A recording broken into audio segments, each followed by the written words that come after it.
Hello student, how are you? Welcome to my channel Sushma Physics Video where we find the basic fundamental way of learn physics. हमने यहाँ पर thermodynamic का chapter शुरू किया हुआ है और पिछले चैप्टर में हमने थर्मोडायनेमिक्स की एक इम्पोर्टेंट प्रॉपर्टी की थी जिसको हमने इंडिकेटर डायग्राम, लास्ट में हमने जो टॉपिक छोड़ा था वो था हमारे पास इंडिकेटर डायग्राम। आज हम उससे कुछ आगे बढ़ने जा रहे हैं। इंडिकेटर डायग्राम में क्या पढ़ा था थोड़ा सा रिकैप्चुलेट कर ले। जैसे कि बेटा हमने थर्मोडायनेमिक हमारे पास प्रोसेस है। थर्मोडायनेमिक यानी बेसिकली यहाँ पर हम थर्मल यानी हीट से रिलेटेड काम कर रहे हैं।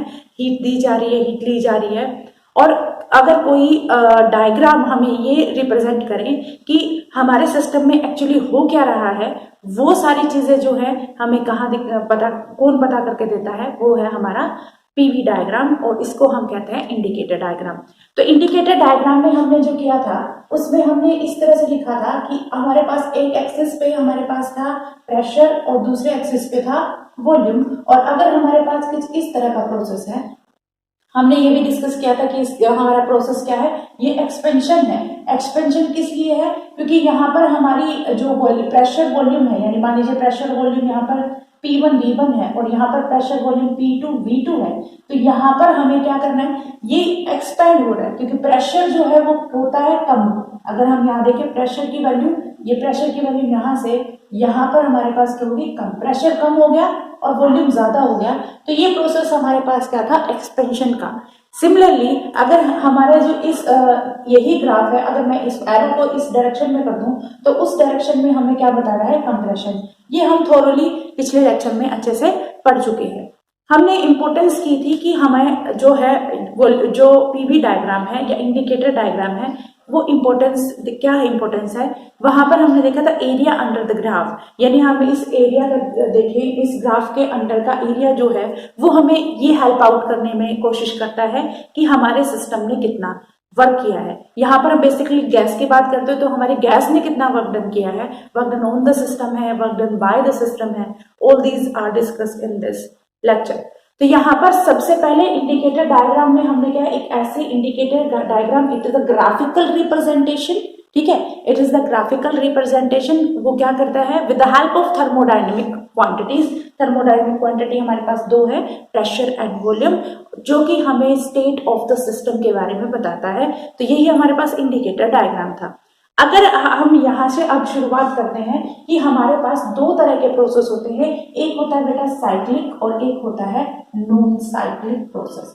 साइक्लिक और नॉन साइक्लिक प्रोसेस में क्या डिफरेंस है कि हमारे पास साइक्लिक प्रोसेस वो प्रोसेस होता है जो घूम फिर के उसी जगह पे साइकिल का नहीं है, घूम के पहिया वहीं आ जाता है ना, तो वो है साइक्लिक। और नॉन साइक्लिक प्रोसेस यानी हमारे थर्मोडायनेमिक सिस्टम में अगर कोई भी थर्मोडायनेमिक प्रोसेस हो रहा है, वहां पर वो एक इनिशियल स्टेज होता है, एक फाइनल स्टेज होता है, वहीं पे आगे जैसे देखिए ये यहाँ से यहाँ पर आया, तो ये हमारे लिए नॉन साइक्लिक हो गया, साइक्लिक हो गया। Yes, it is a non cyclic process. ये एक्सपेंशन हो रहा है कि हमारा जो सिस्टम था उसका प्रेशर P1 और वॉल्यूम V1 था, बट थोड़ी देर के बाद वो क्या हो गया, प्रेशर P2 और वॉल्यूम V2 हो गया। तो ये प्रोसेस क्या है, हमारे पास नॉन साइक्लिक प्रोसेस है। सिंपली अगर कंप्रेशन का मैं ग्राफ बनाऊं तो भी वो हमारा क्या बनेगा, वो हमारा बनेगा नॉन साइक्लिक प्रोसेस। अब बात करते हैं कि अगर मैं साइक्लिक प्रोसेस की है कि हमारा सिस्टम जो है, ये प्रेशर, ये वॉल्यूम, यहाँ पर हमारे पास वॉल्यूम, अगर हमारे पास इस तरह से एक कोई सिस्टम है,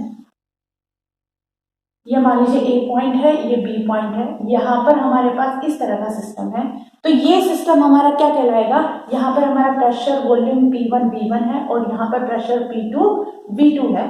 तो ये हमारे पास कैसा हो गया, साइक्लिक, यानी घूम फिर के हमारा सिस्टम जो है ए से चला था बी तक और बी से फिर वापस ए पे आ गया, तो ये सिस्टम हमारा बच्चे क्या कहलाएगा, साइक्लिक प्रोसेस। अब साइक्लिक नॉन साइक्लिक प्रोसेस की अगर आपको वर्क डन निकालना है तो क्या करेंगे हम, इंडिकेटर डायग्राम का जैसे मैंने इंपॉर्टेंस बताई थी कि व्हाट इज द इंपॉर्टेंस।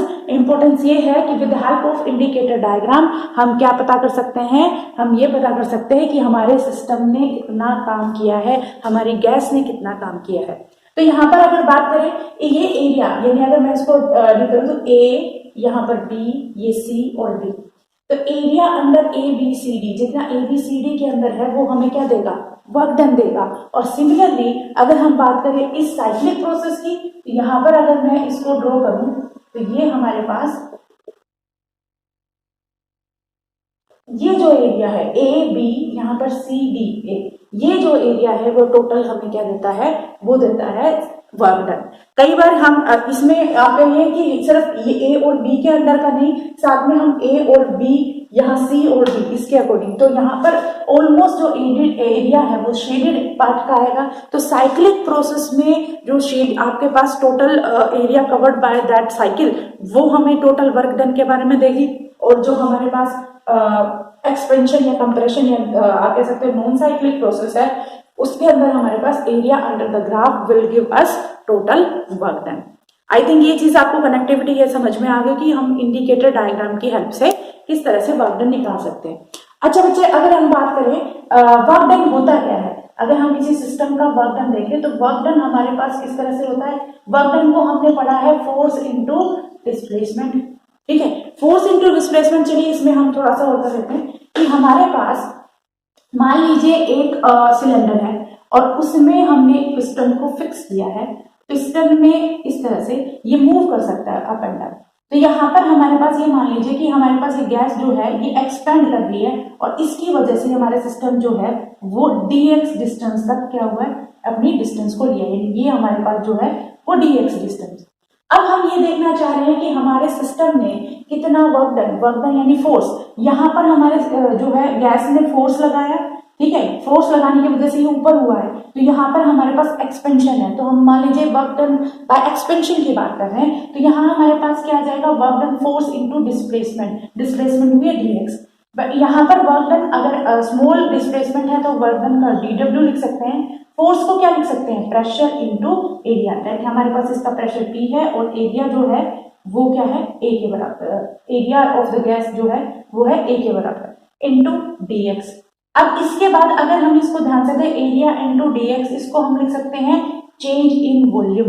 तो हमारे पास वर्क डन किसके बराबर आ जाएगा, that is total work done by the gas P into dV। यानी जब भी इन फ्यूचर हमें वर्क डन के बारे में पूछा जाए, जो एडियाबेटिक हो, कंप्रेशन हो या एक्सपेंशन हो, उस केस में हमारे पास जो है dW की वैल्यू हम क्या रखेंगे, P इनटू dV। और अगर मुझे टोटल वर्क डन निकालना है, यानी जितना काम इसने किया है, तो हम क्या करेंगे, इंटीग्रेशन करेंगे। इंटीग्रेशन यहाँ पर वॉल्यूम चेंज होता है, वॉल्यूम V1 से V2, तो ये हमारे पास टोटल वर्क डन की वैल्यू आ जाएगी। यानी हमारे पास जो फॉर्मूला बनेगा वो होगा dW is equal to P into dV।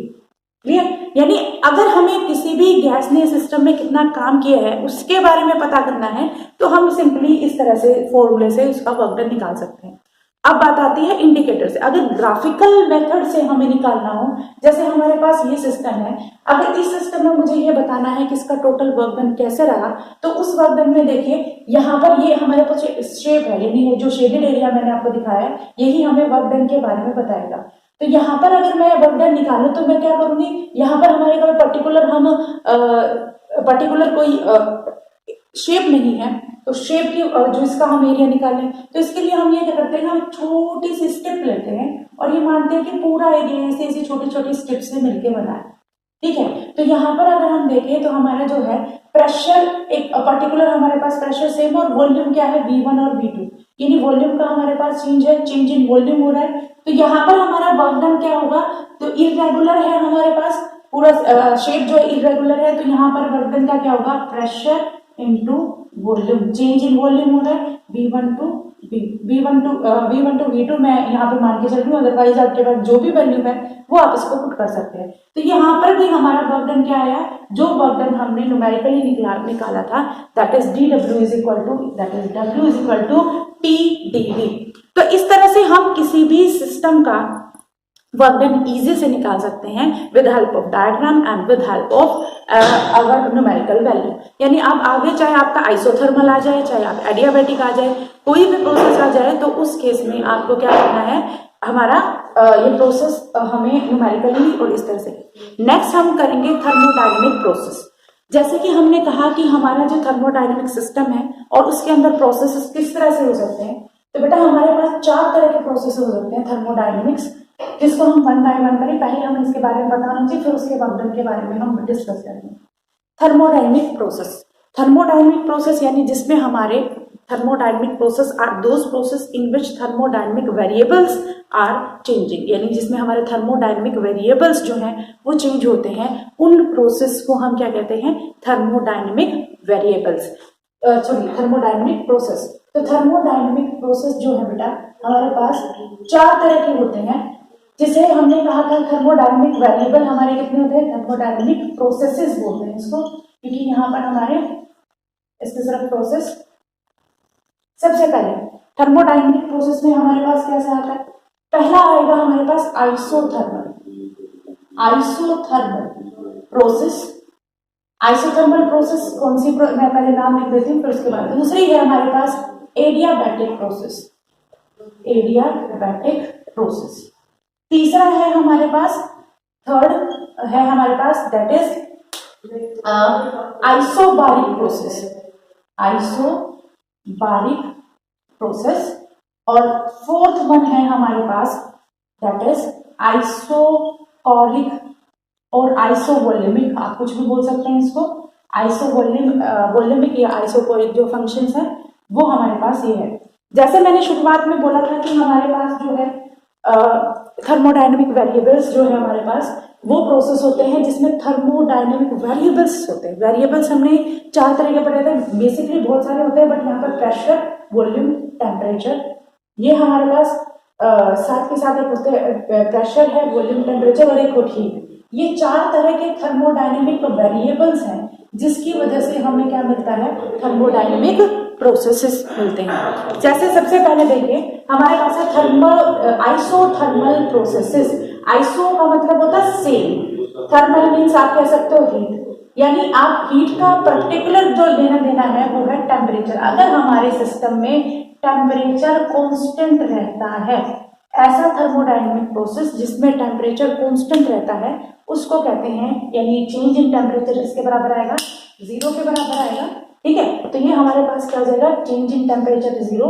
तो ऐसे थर्मोडायनेमिक प्रोसेस को हम क्या कहेंगे, आइसोथर्मल प्रोसेस।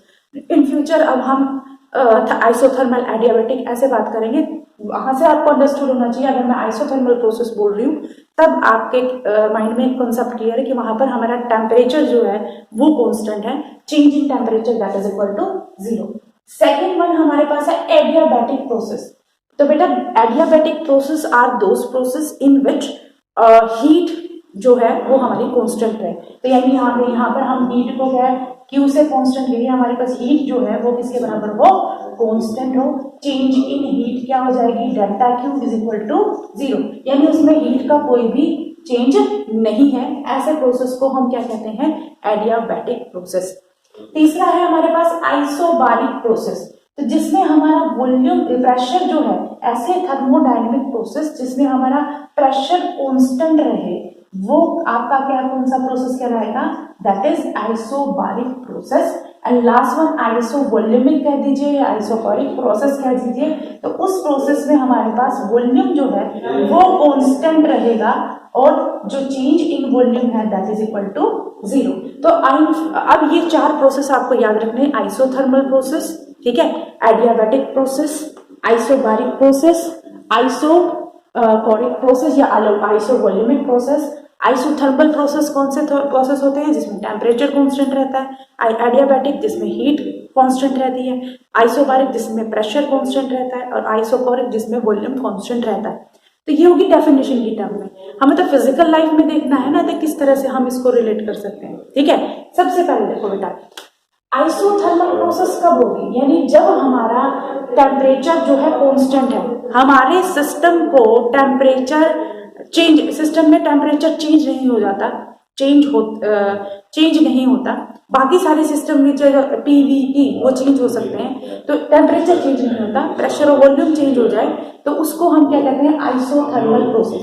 तो ऐसे प्रोसेस कब पॉसिबल हो सकते हैं, ऐसे प्रोसेस यानी हमें टेम्परेचर को चेंज नहीं करना, हमें हीट को चेंज करना है। ठीक है, तो प्रेशर को यहाँ हमारे पास टेम्परेचर चेंज नहीं हो रहा, तब उस केस में हम क्या कह सकते हैं, तो आइसोथर्मल प्रोसेस हमारे कब होंगे, जब टेम्परेचर हमारा कांस्टेंट होगा। फिजिकली ये कब जो पॉसिबल है, तो बच्चे यहाँ पर आपको 2 चीजें याद रखनी है कि हमारे आइसोथर्मल प्रोसेस जो है वो दो कंडीशन पे हो सकते हैं। पहली कंडीशन है हमारे पास कि हमारा जो सिस्टम है ना, वो हमारा सिस्टम क्या हो, कंडक्टिंग, यानी हम जिस सिस्टम में लग रहे हैं वहां उसकी वॉल्स कैसी होनी चाहिए, कंडक्टिंग होनी चाहिए। और दूसरा ये सिस्टम क्या होना चाहिए, स्लो होना चाहिए। कैसे, अब बताते हैं। जैसे मान लीजिए हमने क्या है, यहाँ पर हमने सिलेंडर ले लिया और सिलेंडर के अंदर हमने यहाँ पर पिस्टन लगा दिया। तो यहाँ पर हमारे पास क्या है, ये जो पिस्टन है, यहाँ पर ये साइड अगर कंडक्टिंग, यानी इसकी पिस्टन की जो सिलेंडर की साइड है वो कंडक्टिंग हुई। अब कंडक्टिंग किसकी, हीट की, यानी वो हीट को क्या कर सकती है, सराउंडिंग के साथ एक्सचेंज कर सकती है। तो उसी कंडीशन पे हमारा क्या हो सकता है, टेम्परेचर जो है वो कांस्टेंट हो सकता है। यानी अगर आप कंप्रेशन कर रहे हो या एक्सपेंशन कर रहे हो, उस कंडीशन में भी अगर कंडक्टिंग वॉल होगी तो जितना भी आपके सिस्टम है वो सारी की सारी हीट किसके साथ किसके कर लेगा, सराउंडिंग के साथ एक्सचेंज कर लेगा।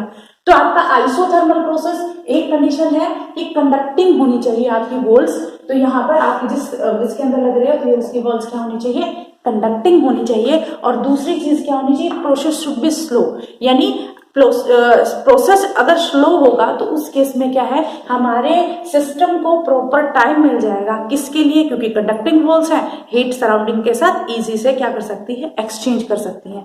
तो आप इसको दो एसेंशियल कंडीशन मान सकते हैं जिसपे हम आइसोथर्मल प्रोसेस को प्रोसीड करवा सकते हैं या उसको गेन कर सकते हैं। फर्स्ट है कंडक्टिंग वॉल्स एंड सेकेंड है हमारे पास that is slow process. Similarly second हमारे पास क्या है, एडियाबैटिक प्रोसेस, यानी वहां पर हीट को तो हम चेंज नहीं करवा सकते। फर्स्ट केस में हम हीट को चेंज करवा सकते थे, इसलिए मैंने यहाँ पर कंडक्टिंग वॉल रखी, तो यहाँ ताकि हीट का चेंज हो जाए। बट इस केस में हमें हीट को चेंज नहीं करवाना। तो पहली कंडीशन तो बच्चा इसमें हो जाएगा नॉन कंडक्टिंग वॉल्स, यानी हमारा जो सिस्टम होना चाहिए उसका है नॉन कंडक्टिंग, यानी कहीं से भी हीट का फ्लो नहीं हो सकता। ऐसे हम एडियाबैटिक वॉल्स भी बोल सकते हैं या नॉन कंडक्टिंग वॉल्स, यानी हमारी जो गैस है या सिस्टम है वो नॉन कंडक्टिंग वॉल्स के बीच में होना चाहिए। पहली कंडीशन आ गई नॉन कंडक्टिंग वॉल्स। दूसरा, क्योंकि हमें हीट को सराउंडिंग के साथ मिक्सअप एक्सचेंज नहीं होने देना, तो जो काम करना है हमें फास्ट प्रोसेस करना है ताकि एक्सचेंज के जो है सराउंडिंग के साथ उसका कोई भी एक्सचेंज नहीं हो। तो सेकेंड हमारे पास आ जाएगी the process should be fast, यानी हमारा जो प्रोसेस है वो क्या होना चाहिए, फास्ट होना चाहिए। ये हमारे पास आप कह सकते हो कि दो कंडीशन है जिन कंडीशन के ऊपर आप क्या कर सकते हो, एक एडियाबैटिक प्रोसेस को शुरू कर सकते हैं। तो ये दो प्रोसेस बहुत इंपॉर्टेंट है बेटा, isothermal process and adiabatic process, इनका वर्क डन भी बहुत इंपॉर्टेंट है, हम आगे करेंगे भी। बट यहाँ पर आपको सीधा दिमाग में ये रखना चाहिए कि आपके जब एडियाबैटिक बोला जाए दैट मीन्स हीट कांस्टेंट है, और वो कब एक्वायर होगी, जब हमारे पास फास्ट प्रोसेस होगा। और दूसरा हमारे पास क्या है, नॉन कंडक्टिंग वॉल्स होगी, यानी सिस्टम नॉन कंडक्टिंग सिस्टम होगा। दूसरी चीज है जो है एडियाबैटिक में हमारे पास दो है, फिर आइसोथर्मल में हमारे पास टेम्परेचर कांस्टेंट रहेगा। और यहाँ पर प्रोसेस कब अटेंड होगा, जब कंडक्टिंग वॉल्स के अंदर होगा, प्रोसेस हमारा स्लो होगा। बाकी हमारे पास ये दो चीजें जो हैं ये हम इन फ्यूचर यूज करेंगे, isobaric and isochoric. I think आपको थर्मोडायनेमिक प्रोसेस समझ में आ गए होंगे। आगे हम फर्स्ट लॉ ऑफ थर्मोडायनेमिक करेंगे। जैसे हमने पिछले वीडियो में जीरोथ लॉ किया था, उसके थोड़ा अहेड हम क्या करेंगे, फर्स्ट लॉ ऑफ थर्मोडायनेमिक, जो कि बहुत इंपॉर्टेंट है। एक बार इसे ध्यान से देखिए और उसके बाद हम शुरू करते हैं first law of thermodynamics. Next topic है हमारा फर्स्ट लॉ ऑफ थर्मोडायनेमिक्स। तो फर्स्ट लॉ ऑफ थर्मोडायनेमिक्स बेटा हमारे डेली लाइफ में बहुत ज्यादा इंपॉर्टेंट है। कहने को बस हमने एक स्टेटमेंट में बोल दिया कि हमारे थर्मोडायनेमिक्स में यूज होगी। यहाँ पर हमारी लाइफ के अंदर भी थर्मोडायनेमिक्स उतनी ही इंपॉर्टेंट है जैसे हमारी फिजिक्स के टर्म में न्यूमेरिकल करने में हमारी इंपॉर्टेंट है। फर्स्ट लॉ ऑफ थर्मोडायनेमिक्स क्या कहता है और उसमें कौन कौन सी चीजें यूज हो रही है वो हम पहले डिस्कस करेंगे। Before going through the first law of thermodynamics हमें कुछ चीजों को रिकैप्चुलेट करना पड़ेगा। रिकैप्चुलेट इसलिए क्योंकि मैं ने ये पहले से आपको करवा दिया। फर्स्ट लेक्चर में जब हम थर्मोडायनेमिक्स का फर्स्ट लेक्चर था उसमें मैंने कुछ टर्मिनोलॉजी करवाई थी, like heat, internal energy and temperature. इन सारी चीज़ों के बारे में हमने थोरोली किया था, फिर भी एक बार दोबारा से कर लेते हैं। देखिए बेटा, हीट क्या होती है? एक फॉर्म ऑफ एनर्जी होती है जो सिस्टम और सराउंडिंग के एक्सचेंज। तो हमारे पास हमने क्या किया था, सिस्टम हमने 3 तरह के किए थे। सिस्टम हमारे पास open, close and isolated system था। तो हीट क्या है? थर्मल। अब हम जो हीट की बात करेंगे वो थर्मल एनर्जी की बात करेंगे। हीट का लेना देना, दैट इज थर्मल एनर्जी जो है वो एक्सचेंज हो रही है सराउंडिंग के साथ, ठीक है। अब दूसरी चीज है इंटरनल एनर्जी। ये किसी सिस्टम की अंदर की एनर्जी होती है। अंदर की एनर्जी यानी मॉलिक्यूल्स की 2 तरह की एनर्जी होती है, काइनेटिक एनर्जी ड्यू टू जो कि फंक्शन होता है टेम्परेचर का, और पोटेंशियल एनर्जी जो कि फंक्शन होता है वॉल्यूम का। अगर ये चीजें आपको थोरोली पढ़नी है तो आप फर्स्ट लेक्चर से आप कर सकते हैं। फर्स्ट लेक्चर में इसको थर्मोडायनेमिक्स का लिंक डिस्क्रिप्शन बॉक्स में आपको दे दिया जाएगा। तो यहाँ पर उसको आप थोरोली एक एक पॉइंट से आपको समझा रखा है। हीट थर्मल एनर्जी की फॉर्म में। आपका अगर मैं इंटरनल एनर्जी बोल रही हूँ तो उसमें इंटरनल एनर्जी में पोटेंशियल एनर्जी और काइनेटिक एनर्जी। एक तो काइनेटिक एनर्जी है जो हमारे टेम्परेचर को चेंज करने में हेल्प करता है, टेम्परेचर से डायरेक्टली है, फंक्शन कह सकते हो।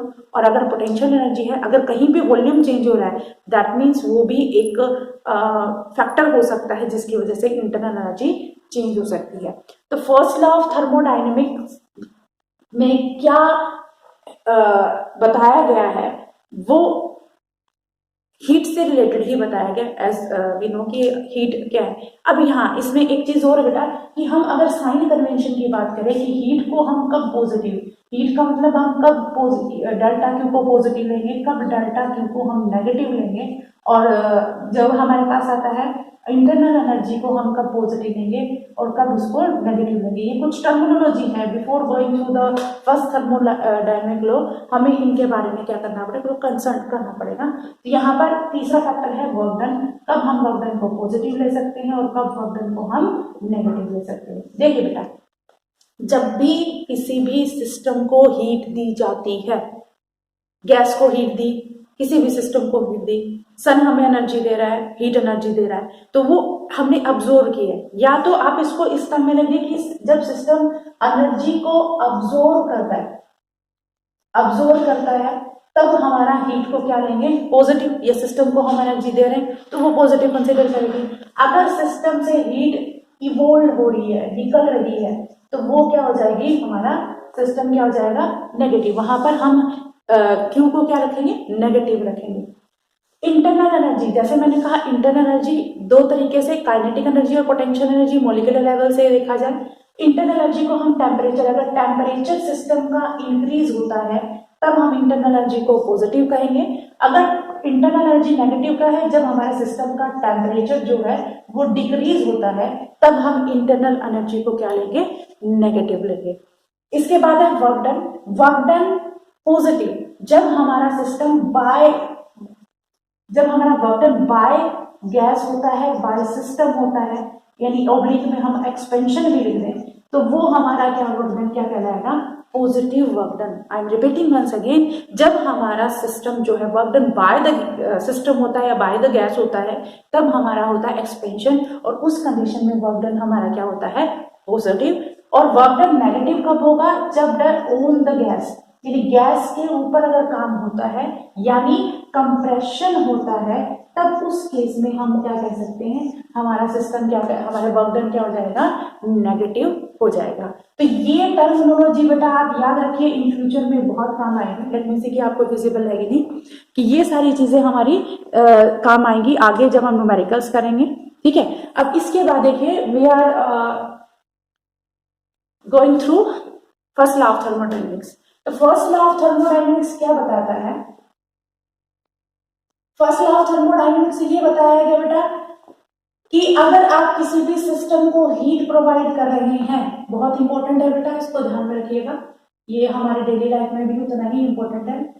यहाँ पर हमारे पास ये कहा गया कि हम किसी भी सिस्टम में, जैसे फॉर एग्जाम्पल प्रैक्टिकल एक एग्जाम्पल लेते हैं, सन हमें एनर्जी दे रहा है, that means thermal energy provide कर रहा है, तो वहां से हम क्या कर सकते हैं, वो हमें थर्मल एनर्जी मिल रही है, उसकी वजह से हम क्या कर रहे हैं, वर्क डन, डेली रूटीन कितने काम कर रहे हैं, उससे एनर्जी जैसे थर्मल एनर्जी हमें मिलती है तो हमें इंटरनल हमारे अंदर भी चेंजेस होते हैं और वही हमें वर्क डन में हेल्प आउट करवाते हैं। तो यहाँ पर हमारे पास क्या है कि अगर आप किसी भी सिस्टम को हीट प्रोवाइड कर रहे हैं that is D Q, that is जो है हीट देते हैं थर्मल एनर्जी, तो वो दो काम करेगी।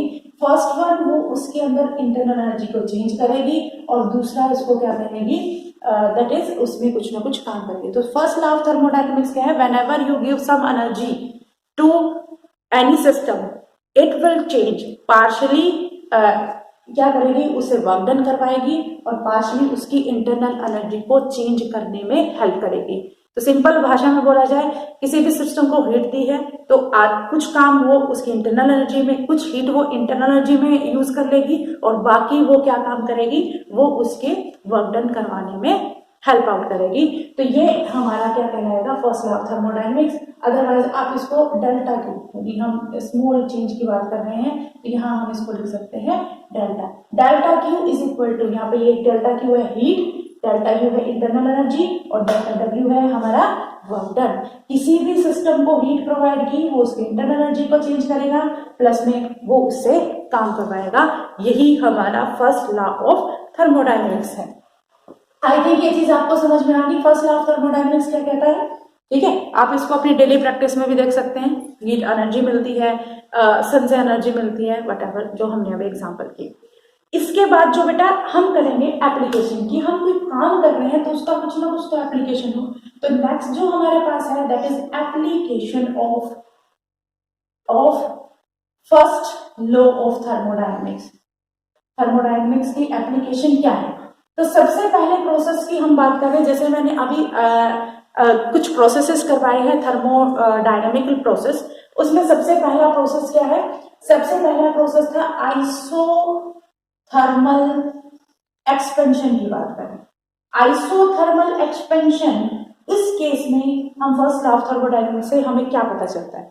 देखिए बेटा आइसोथर्मल प्रोसेस जो है तो उसका मतलब क्या है, एक ऐसा प्रोसेस जिसके अंदर हमारा iso that mean same, thermal यानी हमारा टेम्परेचर, वो प्रोसेस जिसमें टेम्परेचर क्या होता है कांस्टेंट, यानी delta T is equal to 0। अभी अभी हमने डिस्कस किया था कि जो टेम्परेचर है वो किसका फंक्शन है, that is kinetic energy of the system, और साथ के साथ वो किसमें रिलेटेड है, वो इंटरनल एनर्जी। अगर किसी सिस्टम का टेम्परेचर कांस्टेंट हुआ तो दैट मीन्स उसकी इंटरनल एनर्जी में क्या चेंज आएगा, कोई भी चेंज नहीं आएगा। यानी टेम्परेचर का चेंज होने का मतलब क्या होता है, उसकी इंटरनल एनर्जी में चेंज होना। जब हमारा टेम्परेचर ही चेंज नहीं हो रहा तब हमारे इंटरनल एनर्जी में क्या चेंज होगा। तो यानी अगर टेम्परेचर 0 है तो चेंज यानी इंटरनल एनर्जी में क्या आ जाएगा, 0 के बराबर। और फर्स्ट लॉ ऑफ थर्मोडायनेमिक्स अगर अप्लाई करें तो वो क्या कहता है, delta Q is equal to delta U plus में डी डेल्टा डब्ल्यू। अभी डेल्टा यू 0 है तो हम इसको क्या लिख सकते हैं 0। तो ये हमारे पास क्या हो गया डेल्टा क्यू, मैं यहाँ इसको पॉजिटिव ले रही हूँ, that is equal two plus delta W. Physical मतलब क्या है कि अगर हमारे पास आइसोथर्मल एक्सपेंशन है, टेम्परेचर चेंज नहीं हो रहा, उस केस में हमारे पास क्या है डेल्टा क्यू किसके बराबर आएगा, that is equal to delta W. यानी डेल्टा क्यू कब है, डेल्टा क्यू है जब हीट सिस्टम को दी जा रही है, यानी हम सिस्टम को हीट दे रहे हैं, सारी के सारी हीट दे रहे हैं, वो कहाँ काम में आ रही है, वो सारे के सारे वो वर्क डन में काम आ रही है। यानी आपने सिस्टम को जितना भी हीट दी उसने कहीं वेस्ट नहीं की, ना इंटरनल एनर्जी में चेंज करने में यूज की, वो सारी की सारी उसने वर्क डन करवाया।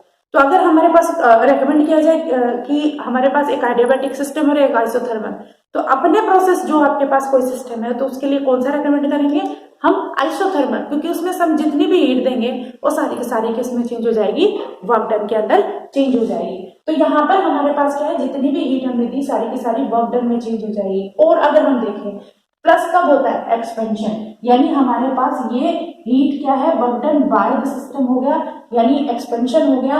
और ये यहाँ पर हमारे पास डेल्टा क्यू की वैल्यू क्या है, यहाँ पे हमने सिस्टम को हीट प्रोवाइड की है, सिस्टम को हीट दी है, यानी heat given to the system.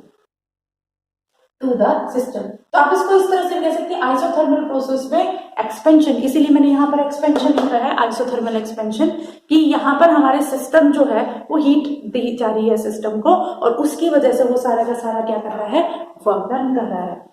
I think ये चीज आपको समझ में आ गई फर्स्ट लॉ ऑफ थर्मोडायनेमिक्स से। अब देखिए बेटा, सेकेंड हम करेंगे दैट इज एडियाबैटिक, यानी अगर हमारे पास एडियाबैटिक प्रोसेस है तो उस केस में हमारे पास किस तरह से फर्स्ट लॉ ऑफ थर्मोडायनेमिक्स हमें हेल्प आउट करेगी। तो देखिए बेटा, एडियाबैटिक प्रोसेस है, दैट मीन्स उसके अंदर हीट का चेंज नहीं होगा, ये हमने पढ़ा था। यानी हमारे पास जो डेल्टा क्यू है वो किसके बराबर हो जाएगी, delta Q is equal to 0। तो अगर हम फर्स्ट लॉ ऑफ थर्मोडायनेमिक्स लगाएं तो ये हो गया 0 is equal to D U internal energy plus में डेल्टा डब्ल्यू, यानी हमारे पास Q की वैल्यू 0 हो गई, ये हमारे पास U हो गया, ये हमारे पास W हो गया।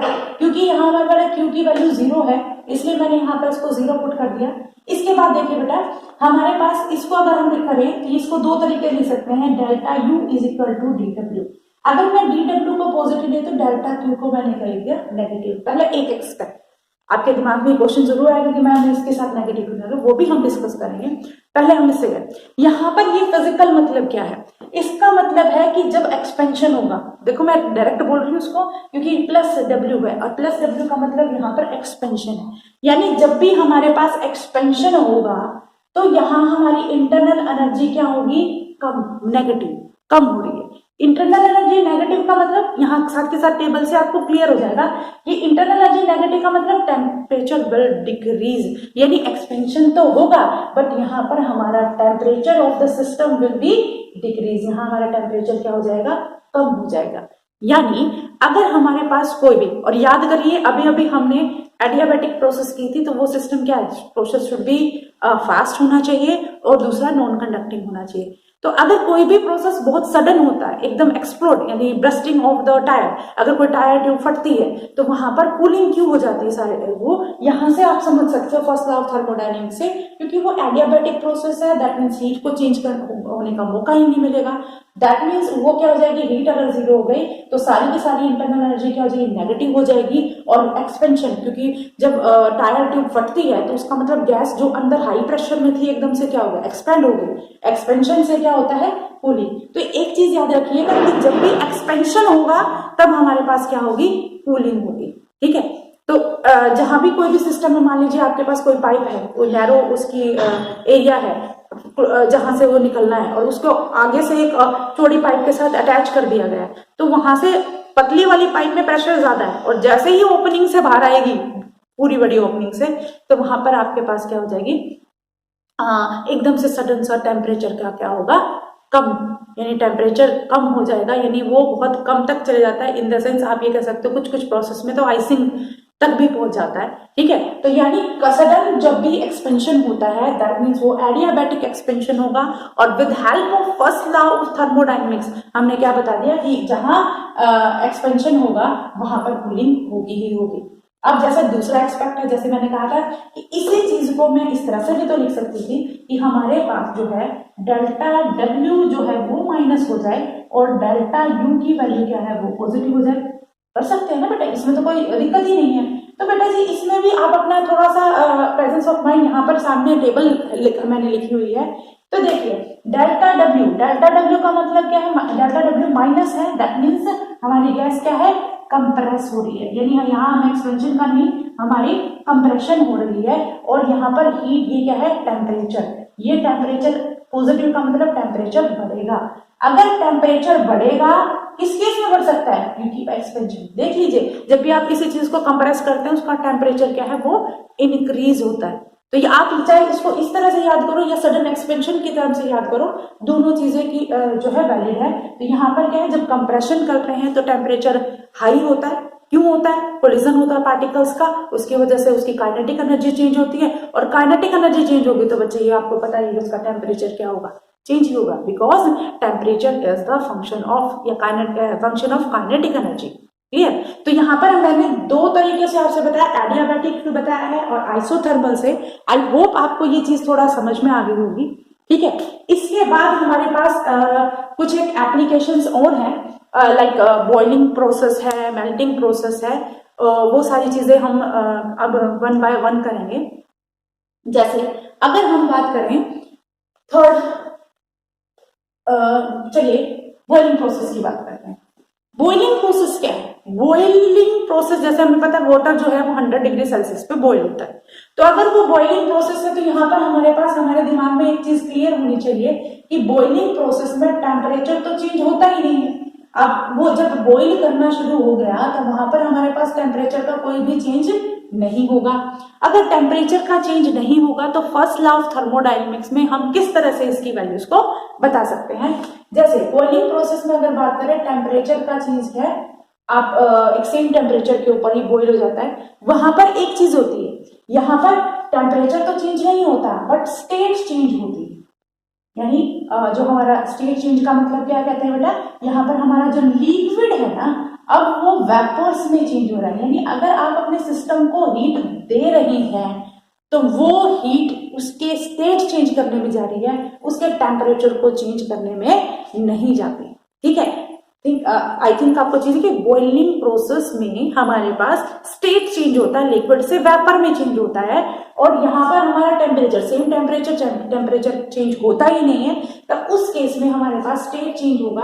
तो हमारे फर्स्ट लॉ ऑफ थर्मोडायनेमिक्स क्या कहती है कि हमें चेंज इन इंटरनल एनर्जी, क्योंकि टेम्परेचर चेंज ना होना सिर्फ ये जरूरी नहीं है कि जैसे मैंने अभी बताया कि इंटरनल एनर्जी जो होती है वो इंटरनल एनर्जी एक तो काइनेटिक एनर्जी की वजह से होती है और दूसरी क्या होती है, पोटेंशियल एनर्जी। ये तो हो गया टेम्परेचर के लिए, ये टेम्परेचर से लेना देना, टेम्परेचर बढ़ेगा घटेगा तो इसके ऊपर फर्क पड़ेगा। दूसरा था वॉल्यूम का, पोटेंशियल एनर्जी। अब चीज देखिए, जब हमारा सिस्टम लिक्विड से किस में चेंज हो रहा है, लिक्विड से वो चेंज हो रहा है हमारा वेपर्स में, तो उसकी इंटरनल उसकी पोटेंशियल एनर्जी में चेंज आएगा। यस आएगा, क्योंकि पहले वो एक कंफर्म स्टेट में था, अब उसका यानी एक्सपेंशन ज्यादा हो गया, तो यानी उसकी पोटेंशियल एनर्जी चेंज होगी। तो यहाँ पर हमारी इंटरनल एनर्जी का चेंज देखेंगे तो फर्स्ट लॉ ऑफ थर्मोडायनेमिक्स से इंटरनल एनर्जी चेंज जो आएगी वो किसके बराबर आएगी, that is delta Q minus delta W.